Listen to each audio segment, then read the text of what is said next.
You know that feeling when you understand English pretty well, you can read it, maybe write okay, but actually speaking it, it just feels like something's not connecting. You want the words to flow, effortlessly, like you hear native speakers. It's like the number one question we get. How can I speak English faster, more fluently?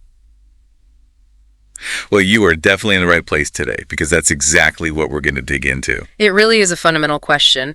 And the first thing I think is to clarify what fluency actually is. It's not purely about how fast you talk. It's more about, well, the smoothness, the naturalness, being able to get your thoughts out without, those really long pauses or constantly translating in your head. Think about the contrast, right, between something like, I go, yesterday, I store.went, versus, I went to the store yesterday, it was really busy. Same basic info, totally different feel. Absolutely a world of difference. And that feeling, that kind of mental traffic jam when you try to speak, it often comes down to, well, a few common things, doesn't it? Translating word for word, worrying about every little grammar rule, searching for the perfect vocabulary word, and honestly, just maybe not getting enough actual speaking practice day to day. Why exactly? But we're looking to change that today. We're doing a deep dive here into a step-by-step method. We've got 10 really powerful strategies with examples, some little exercises you can try right away. So whether it's for an interview or just feeling more confident chatting or, general smoothness, this is for you. Let's get started. Okay. So, strategy number 1 hits that translation problem head on. It's the idea of trying to think in English. For a lot of learners, the default is think in native language, mentally translate, then speak. That middle step just eats up time and slows you right down. Okay, right. But how do you actually do that? Train your brain to skip the translation. It sounds kind of difficult. It definitely takes conscious practice, yeah. But the core idea is simple. Force your brain gently to build the thoughts directly in English. Think of it like carving out a new path in your mind. And a really simple but effective way to start is with a little exercise. Let's call it describe what you see. Describe what you see. Interesting. How does that work? It's super straightforward. Wherever you are right now, just look around, pick something, anything, and say a few simple English sentences about it out loud if possible. Like maybe you see a lamp. You could say, I see a lamp, it's next to the sofa, the light is yellow, I feel relaxed.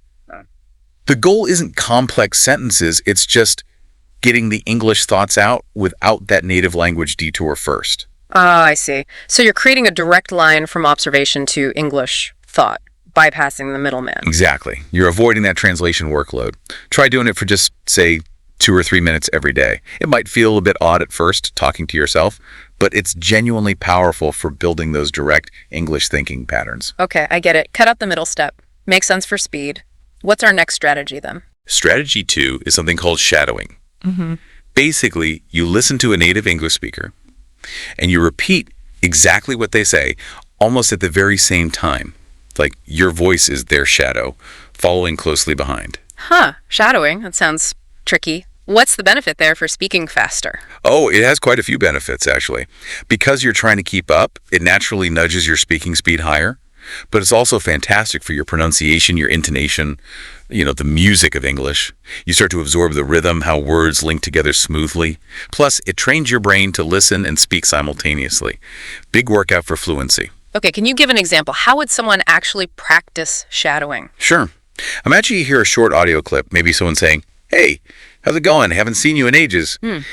When you shadow, you'd immediately try to say that exact phrase right after them, or even slightly overlapping. And you're focusing less on understanding every word initially and more on matching their rhythm, their stress, the ups and downs. So mimicking the sound and the flow is the first priority, not analyzing the grammar or meaning right away. Precisely. At the start, yes. Pick really short clips, maybe just 30 seconds. Repeat that same short clip 3, maybe 5 times. Do that daily. You'd be surprised how quickly you start internalizing that natural English sound. Okay, cool. So think in English, then shadow the sounds. What's strategy number 3? Number 3 is all about learning and using chunks. Now, chunks are basically fixed expressions, groups of words that native speakers use together all the time, like a single unit. Think of them as pre-built language blocks. Ah, right, like common phrases that just go together. Exactly that. Fluent speakers don't build every sentence from scratch, word by word. That's too slow. They pull out these ready-made chunks. It takes way less mental effort, so you can speak much faster. Okay, examples. What kind of chunks are we talking about? Oh, tons of them.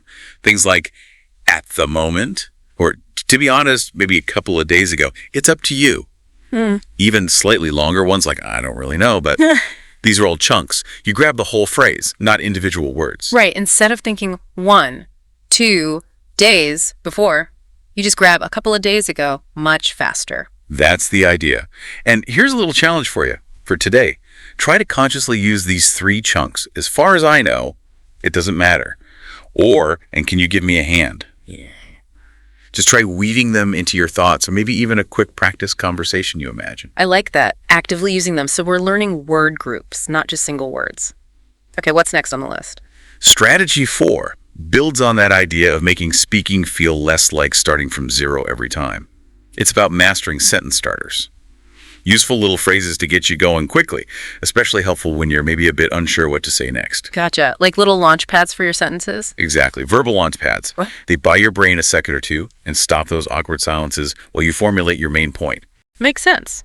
What are some common ones people could learn? Oh, things like, well, I think, or, from my point of view, career, I guess you could say.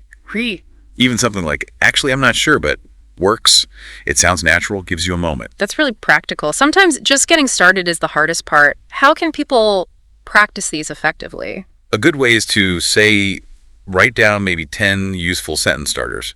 Then just say each one out loud and immediately finish the sentence with a real thought or opinion you have. So, well, I think learning languages is exciting, or, from my point of view, coffee is essential. Saying them aloud like that helps cement them, makes them easier to grab when you need them in a real conversation. Right, practice actually using them. Okay, so we've got thinking in English, shadowing for flow, using chunks, and starting strong. What's strategy 5? Number 5 tackles a big source of hesitation. Always hunting for the perfect word. So many learners slow right down because they're stuck, mentally searching for that one specific ideal vocabulary item. Oh yeah, I can totally relate to that. Your brain just freezes trying to find that word, and the conversation stalls. Exactly. And here's a key fluency secret. Don't let that search paralyze you. Just use the words you already know well. Fluent speakers do this all the time. If they forget a word, they just explain it another way. Using simpler words they do remember. It's called paraphrasing. Paraphrasing. Okay, can you give an example or two of how that works? Sure. Let's say you blank on the word elevator. Instead of stopping, you could just say the thing that takes you up in a building. Or if you forget chef, you could say, the main person who cooks in a fancy restaurant. The point is to keep talking, keep communicating, using the vocabulary you have access to right now. So prioritize getting the idea across, even if it's not with the most precise word possible. Exactly. Communication first. Sometimes a slightly less perfect word that you can say is way better than the perfect word you can't remember. Paraphrasing keeps the conversation flowing, which makes you sound and feel more fluent. That's actually really liberating. Okay. What about strategy number 6? Strategy 6 is a bit different. It's more about mindset. And it's simply relax. It sounds almost too simple, right? But anxiety, the fear of making mistakes, it has a huge negative impact on fluency. When you're worried, your brain just doesn't work as efficiently. Your speech gets choppy. Yeah, it's like hitting the brakes mentally. Totally. And look, even fluent native speakers make mistakes. They misspeak, use the wrong word sometimes, stumble over grammar. The key difference is they don't let it stop them. They just kind of keep going, roll with it. So how do we actually cultivate that relaxation? How do we let go of that fear? Well, one really useful thing is positive self-talk. Consciously tell yourself things like, it's okay if I make mistakes. Seriously, I'm learning. I get better every time I try. Remind yourself that mistakes are normal. They're part of how you learn any complex skill. When you relax, your brain literally functions better, and fluency tends to improve naturally. It's a positive cycle. I like that. A bit of self-compassion goes a long way. All right, strategy 7. Number 7 is about frequency. Speak every single day. The more you actually use your spoken English muscles, the stronger and faster they get. Simple as that. And the good news, you don't always need someone else to practice with. Oh, that is good news, because finding a practice partner every day can be tough. So what kind of solo speaking works? Lutz thinks you could just narrate your actions out loud. Okay, now I'm making coffee. I need the filter. Talk to yourself while you're walking. Record voice notes on your phone, just talking about your day or an opinion you have. Describe your room. Read dialogues from a book out loud with feeling. The main thing is just producing spoken English regularly. Get those vocal cords vibrating in English. So don't wait for the perfect situation. Just create mini speaking moments for yourself throughout the day. Exactly. Be your own speaking coach. Don't wait for an invitation. Just talk every day. Even just for a few minutes makes a difference. Okay, daily practice, even solo. That feels really achievable. We're getting close to the end here. Strategy number 8. 8 brings a lot of this together into a concrete plan. It's about creating a 30-day fluency routine. Since consistency is so crucial, having a simple, structured daily practice can really boost your progress. A routine? Okay, what would a good, effective daily routine look like? Something manageable. Yeah, totally manageable. Aim for maybe 20 to 30 minutes a day. Start with, say, 2 minutes of just describing your surroundings in English, our Think in English exercise. Then maybe 5 minutes of shadowing. Pick 5 short native speaker sentences and repeat them a few times. Another 5 minutes actively using 3 new chunks and sentences you create. Then try recording yourself talking for 1 or 2 minutes on any topic. Just get used to hearing yourself. And finish with 5 minutes practicing using those sentence starters, maybe in a pretend mini conversation in your head or out loud. That breaks it down nicely. 20, 30 minutes feels doable. Any optional extras people could add if they have more time? Oh, absolutely. If you can, joining a conversation club online or local is fantastic for real interaction. Or using language exchange apps like HelloTalk or Tandem to chat with native speakers. Great practice. But the core routine provides that daily foundation. The most important thing is trying to stick with it for 30 days straight. You will notice a difference. That sounds like a solid plan to build real momentum. Okay, nearly there. What are the last 2 strategies? Number 9 is pretty straightforward, but vital. Actively join conversations. Soul practice is great. It builds the foundation. But nothing replaces actually talking with other people in real time. That's where you put it all together, react spontaneously, really use the language dynamically. Right, that's the ultimate testing ground, isn't it? And finally, strategy number 10. Strategy 10 is kind of the umbrella over everything. Stick to a routine. Fluency doesn't just happen overnight. It's the result of consistent effort day after day. Building that habit of engaging with English regularly, even for short bursts, is what builds confidence and skill over time. Faster, smoother speaking comes from that consistency. It really does come back to consistent practice, doesn't it? Okay, let's quickly recap those 10 points, like a rapid-fire fluency toolkit. You got it. Your 10 steps to faster, more fluent English. 1. Think in English. No more translating. 2. Use shadowing copy the native sound. 3. Learn chunks speak in phrases. 4. Use sentence starters. Start talking fast. 5. Don't chase big words. Use what you know. 6. Paraphrase. Explain it simply. 7. Stay relaxed. Let go of the fear. 8. Practice solo speaking, talk out loud daily.